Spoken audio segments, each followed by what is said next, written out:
তমলুকে দুষ্কৃতীদের দিয়ে ভোট লুটের আশঙ্কা, ষষ্ঠ ও সপ্তম দফায় আইন শৃঙ্খলা নিয়ে উদ্বেগ। কমিশনের দ্বারস্থ সিপিআইএমের প্রতিনিধি দল।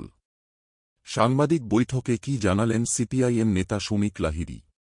পঞ্চম দফা পর্যন্ত, কিন্তু ষষ্ঠ এবং সপ্তম দফার ক্ষেত্রে ইতিমধ্যেই আমরা দেখলাম দুজন প্রার্থীর উপর আক্রমণ করবার চেষ্টা করল শাসক দল তৃণমূল।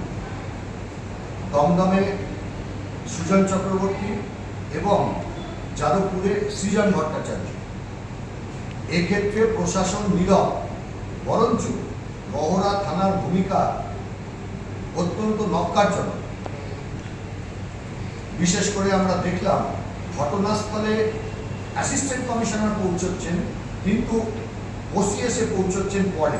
তিনি ব্যস্ত ছিলেন কিসে? থানার সামনে যাতে তৃণমূল ভালো করে জমায়েত করতে পারে, সেখানে গিয়ে যেন সুজন চক্রবর্তী অভিযোগ না জানাতে পারে, সেই কাজে তিনি ব্যস্ত ছিলেন। ক্যান্সার আক্রান্ত তাকে তৃণমূলের দুষ্কৃতীরা কোনো কারণ নেই রাস্তায় ফেলে মারধর করল। পাটুলি থানার আইসি সেই দুষ্কৃতীদের গ্রেপ্তার করার বদলে যে ক্যান্সার আক্রান্ত পেশেন্ট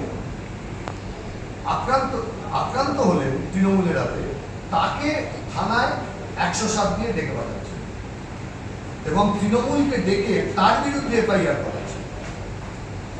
এই অফিসার দিয়ে ভোট হবে? ক্যান্ডিডেটকেই রক্ষা করতে পারছেন না, আর ভোটার আপনি রক্ষা করবেন?